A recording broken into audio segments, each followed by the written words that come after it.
आने वाले हमारे ये प्यारे बच्चे, हमारी प्यारी बहनें जो आज यहाँ पर बैठी हैं, आपको देखकर जो बातें सोच के आया था वो भूल गया हूं और कुछ बातें विशेष आपके बीच में करूंगा। एक सपना था, एक सोच थी, एक कल्पना थी कि किस तरीके से हम अपने शिक्षा जगत में एक योगदान दे पाए, एक ऐसा योगदान जो भविष्य की नींव को, राहतगढ़ की ऊंचाइयों को एक अच्छी दिशा दिखा सके। तो विचार आया क्यों ना ऐसा शिक्षा में, शिक्षा नीति में कुछ ऐसे प्रयास किए जाएं, क्योंकि जो जड़ होती है समाज की, जो समाज को संपन्न और परिपक्व बनाती है। भारत की आधी आबादी आज जिस चीज से लड़ रही है वो शिक्षा है, और शिक्षा जिसे प्राप्त हो जाए और स्कूल में जो पढ़ रहे हैं अगर उनके लिए आधुनिकता के साथ जोड़ा जाए तो ये प्रयास कैसा रहेगा। इसी प्रयास के लिए चर्चा हुई आपके विधायक मेरे पिताजी गोविंद भैया से, क्योंकि जब शुरुआत हुई थी और आपने जिस तरीके से, हमारे बच्चों ने, उनके माता पिताओं ने, हमारे संपन्न मंच ने जिस तरीके से आपके विधायक जी को दोनों हाथ खोल के आशीर्वाद दिया है और वापस उन्हें विधायक नहीं पूरे मध्य प्रदेश का तख्त और ताज का मंत्री बनाया, उसके लिए मैं आपका धन्यवाद करता हूं। और धन्यवाद करने के लिए केवल अकेला नहीं आया हूं, धन्यवाद करने के लिए वो सोच साथ लाया हूं कि मुंबई से आज जब वापस आया हूं तो युवाओं के लिए शिक्षा जगत में एक आधुनिक आविष्कार लेकर आया हूं कि ग्रामीण स्कूलों में, सरकारी स्कूलों में जिस तरीके की हमारी निजी स्कूलों में शिक्षा चलती है, प्राइवेट स्कूल्स में शिक्षा चलती है, स्कॉलर्स में है, स्मार्ट एलईडी अभी नहीं है। स्मार्ट क्लास का एक सपना जो बड़ी बड़ी निजी स्कूलों में होती हैं। ऐसे ही जब मैं बचपन में था, सिंधिया स्कूल में पढ़ता था, तो हफ्ते में एक क्लास स्मार्ट क्लास होती थी। और सिंधिया स्कूल वो स्कूल है जहां पे 12वीं के बच्चे आज की क्लास में खुद ड्रोन बना के उड़ रहे हैं। खुद का ड्रोन बनाया है उस स्कूल ने, 12वीं के बच्चे ने, और खुद उड़ा के ऐसा आविष्कार कर दिया है पूरे देश का। उसी स्कूल में 6 से 12 तक मैं बोर्डिंग स्कूल में पढ़ा। आज आप लोगों में से, हमारी बहनों में से मोबाइल कौन इस्तेमाल करता है, जरा हाथ खड़े करना। आगे वाली बहनें जो YouTube चलाती हैं 1 घंटे के लिए, वो हाथ खड़े करो जरा।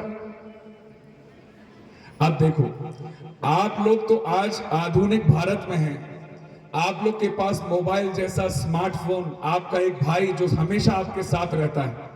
रक्षाबंधन की जो राखी है वो भाइयों की कलाई से छूट जाती है, लेकिन मोबाइल आपका ऐसा भाई है जो कभी आपका साथ नहीं छोड़ता।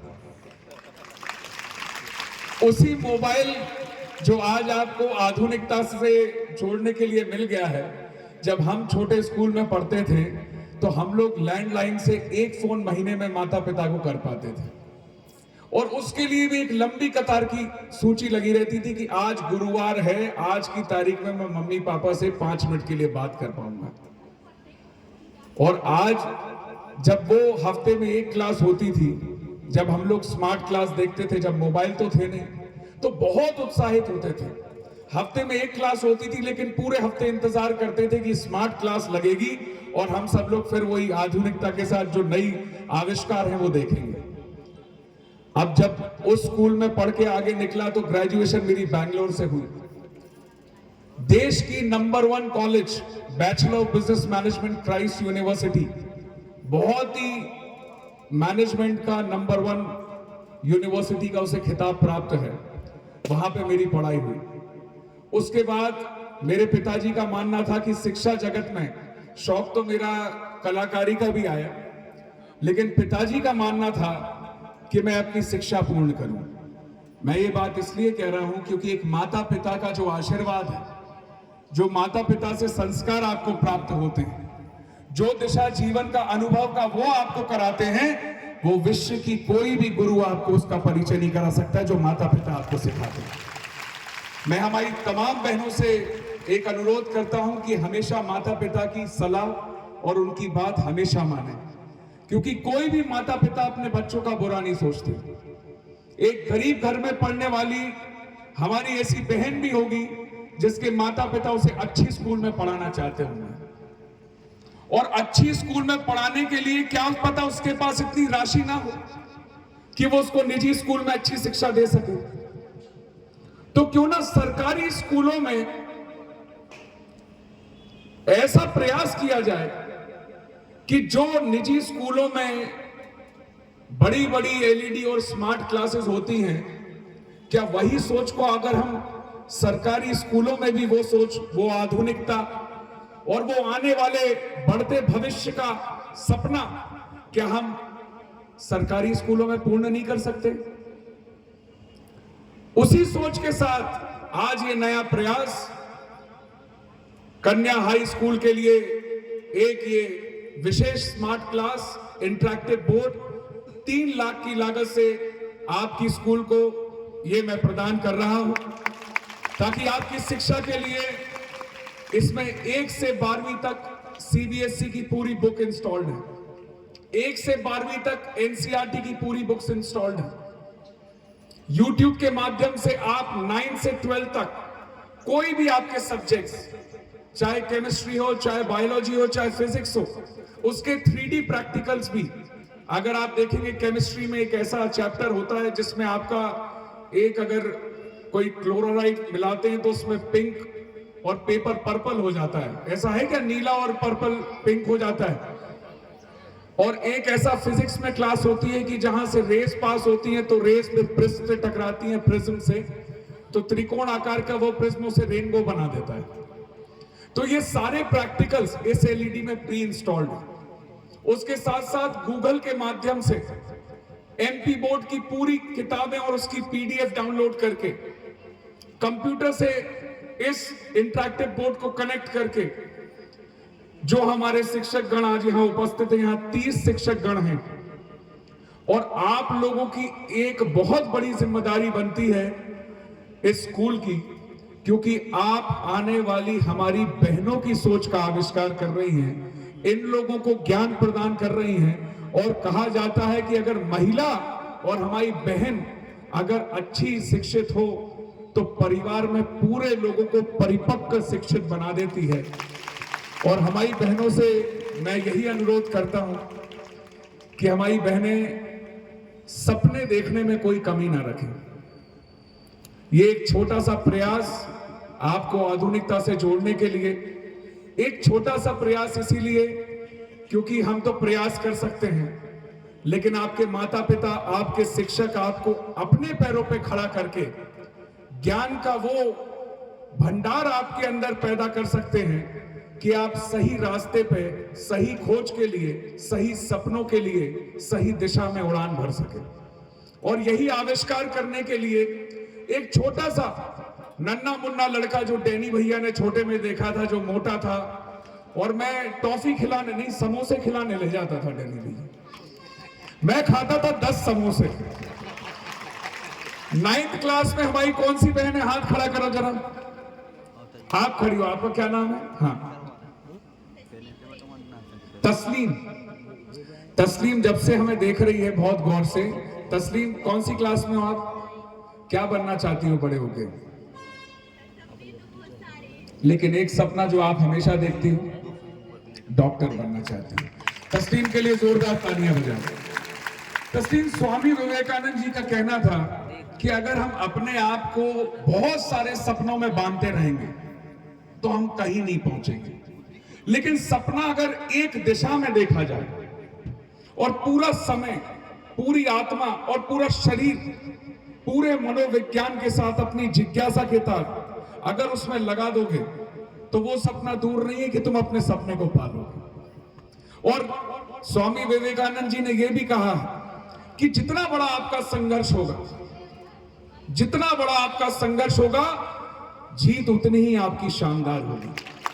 तो शानदार जीत कौन मनाना चाहता है? यहां पर हाथ खड़ा करके बोले, शानदार जीत कौन मनाना चाहता है? मैं बोलो, मैं। शानदार जीत कौन मनाना चाहता है? शानदार जीत किसको चाहिए?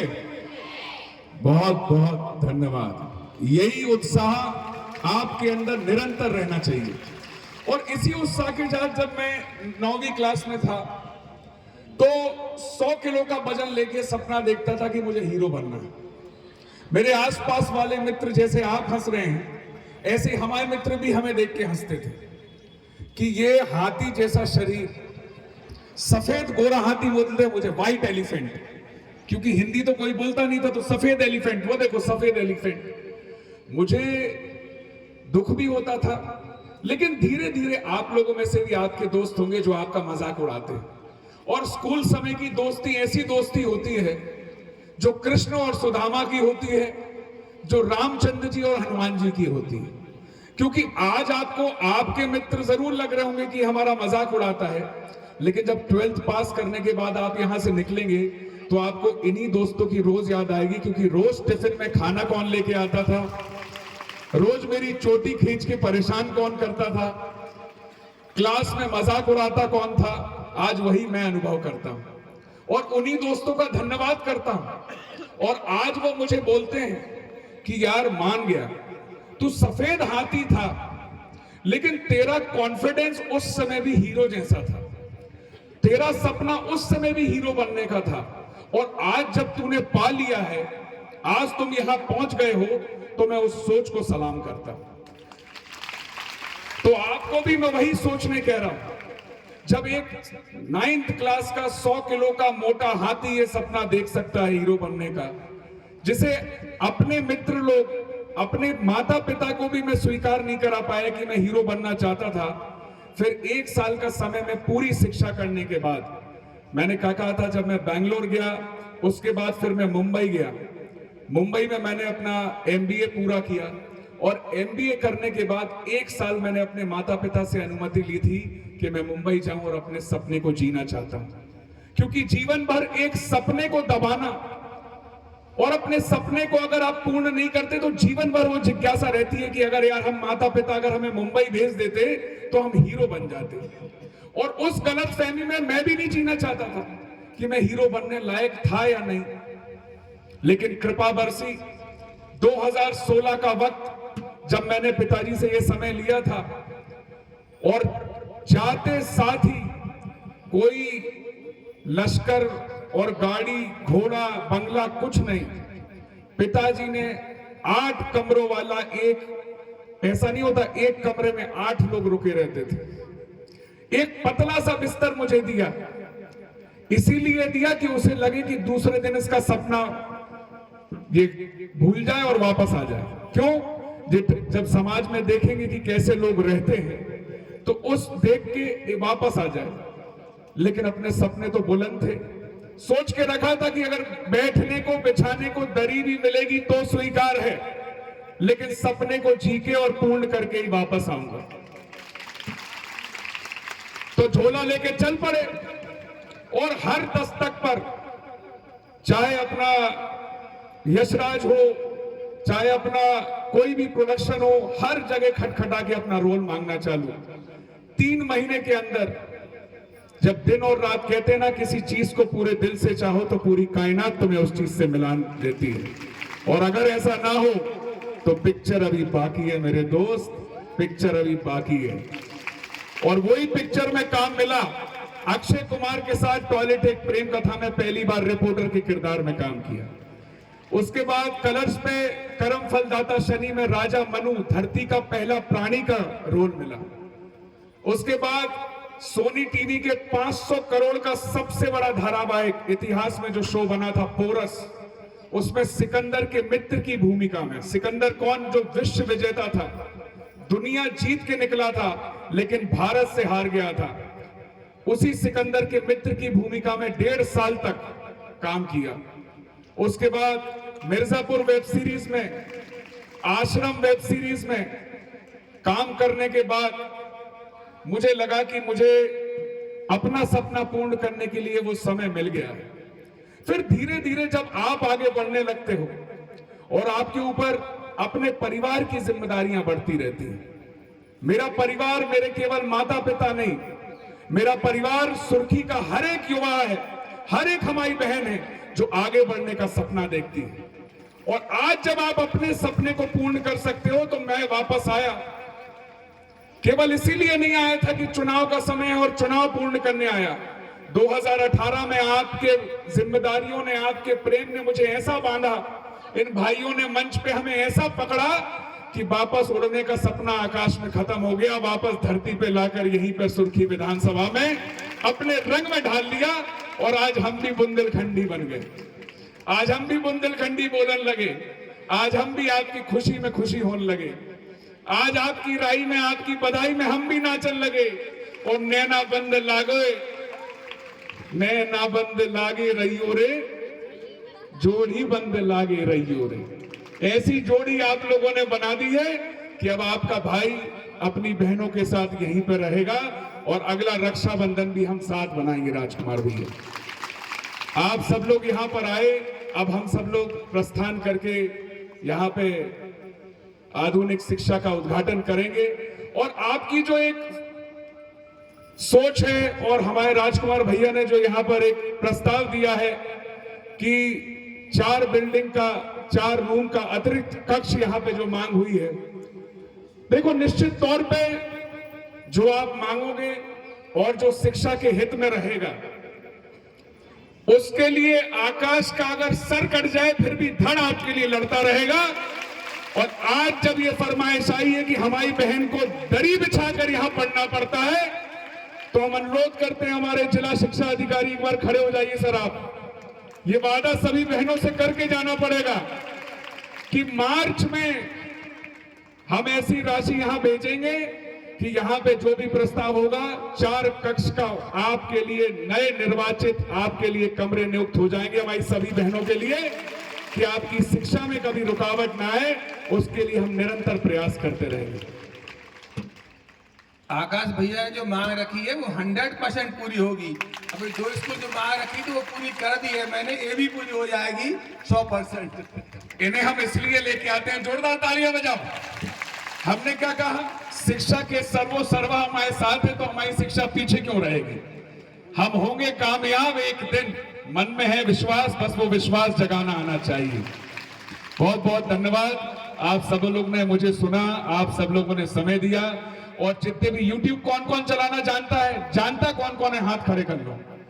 हाँ चलो, अब शर्माए नहीं कोई। YouTube पे आप लोग लिखना आकाश सिंह राजपूत सॉन्ग। तो पिछले साल मैंने एक गाना गाया था इंस्टा रील, वो गाना टी सीरीज इसलिए बोल रहा हूं क्योंकि दुनिया की सबसे बड़ी म्यूजिक कंपनी का नाम है टी सीरीज।